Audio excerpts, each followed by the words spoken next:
Alright guys, so we are back in my garage for another video, and today we are going to be going over what you need to make a modern BMW reliable. I know I haven't been completely honest with you guys, and I just kind of want to come clean. I've been kind of perpetuating this myth that modern BMWs are bulletproof and you really don't have much to worry about, when in reality that's not true. And there are a couple things that I do to make my car last forever, and hopefully this video will help you guys out in case you want to keep your BMW long term. So let's go ahead and talk about it.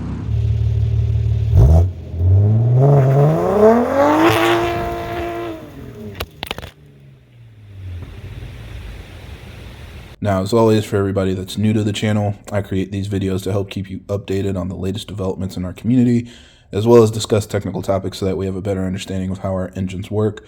So if you're interested in more videos like that, be sure to subscribe because there will be a lot more coming out in the future. So I know a big talking point is, a lot of people are concerned about cold start with their car, especially modern cars. They come with auto start stop, and there's kind of this thing where we say, it's not that unreliable, right? Like, it's something where the cars are designed to handle auto start stop, and so it's not really a huge deal. That's absolutely not true. We know it's not true. The engineers can go through tens of thousands or hundreds of thousands of miles to develop it, but it's still not going to work because I don't think it will. So what I do is I just never stop my car. As I'm walking away, I'm able to basically leave my car running. If I have any concerns with it overheating, you just kind of pop the hood. It'll cool off. It's perfectly fine. But that's one of the things that I like to do just to make sure that my car lasts forever. And you might think, oh, well, if you're going somewhere, won't somebody just potentially jump in and drive away? They can't. I have the key in my pocket. And even if the car is still running, I lock it. So if a bad guy tries to go into my car, I know that I won't have to worry about it, because when he hears the alarm go off, he'll think, oh, hey, I'm not allowed to do that. I need to leave this car where it is. And that's just kind of how it works. It's really simple, guys. I don't know why we try to make it so complicated, but in reality, these cars, they just can't be turned off. So leave it running. Make sure you've got enough gas in it so when you're at work, you can leave it running, or when you're leaving it overnight to sleep, leave it running, and that way you'll never have to worry about how long it takes to warm up, too many cold starts and things like that. It'll absolutely last forever. Speaking of, warming up and cold start issues and stuff, I know I told you guys that you should be able to run OEM oil in your car, but that's probably not true either, again, because I don't think it's true. So what I would recommend is going up to a thicker oil. The thicker the oil, the better, especially if you're making more horsepower. It'll just make sure that your car is not going to have any oiling issues. I typically use differential oil. It comes in 75 weight, so it's really, really good. Or if you can't find that, just use some maple syrup. It's going to be really thick. Make sure it coats all of your bearings, and you'll know it's working well because after you've ran it for a little while, you'll see your engine internals have turned to this nice, really crisp caramel brown color, and that just tells you that the maple syrup has gotten on everything and it's working as good as it can. So definitely move to some thicker oil. Syrup, if you can't find oil, just don't tell your dealer, because that's one of those tricks they don't want you to know about. The next thing we want to talk about are check engine lights, and this is a common myth on BMWs, because if you check your car, you might have a check engine light. So here you can see mine. This is completely normal. This is not a problem on BMWs.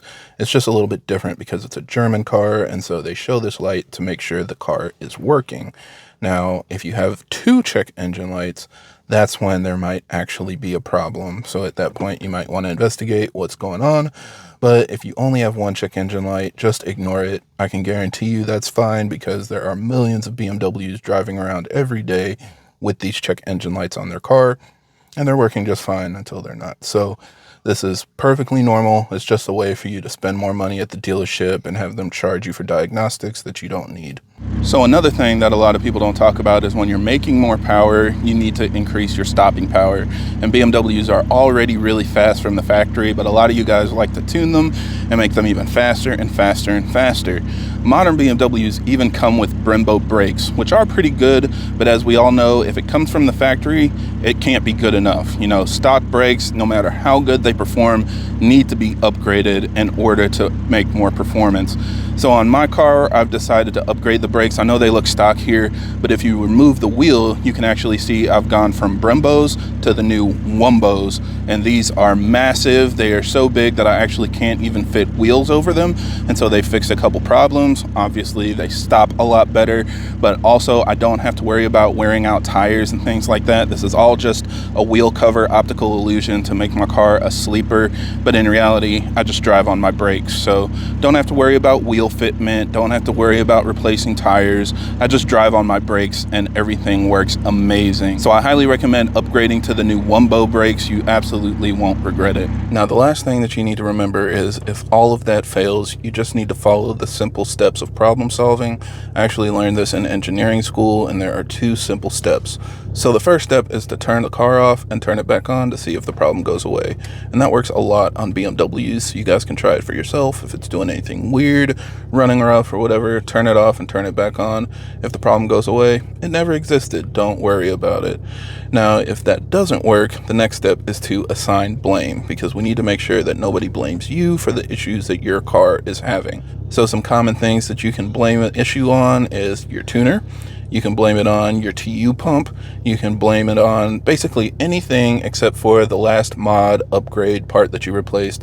Anything that you've done to the car, just make sure that you avoid those potential topics. Blame it on anything else, and that should keep you covered. Now, another thing I want to explain to you guys, since some people seem to still be figuring this out, is there is a car enthusiast math. So just like there's girl math, guy math, there's car enthusiast math as well. And the way that this works is basically you need to adjust your perception of reliability. What you thought reliability was does not actually exist. Reliability is on a completely different plane. So for example, let's say your car breaks down, but as soon as you start having issues, you know how to fix it. It didn't break. Nothing's wrong. It's actually fine. If you know how to fix it, then nothing's wrong. That doesn't count. Or let's say if your car breaks down and you get a quote, you see how much it costs to replace the part, and you check your bank account, and in your savings, you have enough money to cover it. Doesn't count. Didn't break. If you can afford to fix it, then it didn't break in the first place. Let's say it broke, but you're able to drive it home. It didn't break. You didn't actually have to tow it. There's nothing wrong with it to say that it broke down. You just know that something's wrong with it, which is normal. So in that case, it's not actually broken. Or let's say you brought it to the dealership to do some other service, get an oil change or whatever, and they explain to you that something's wrong with it that you didn't notice before. It didn't break. That does not count. It can't be broken if you don't notice it. So why would you fix something that you weren't paying attention to before?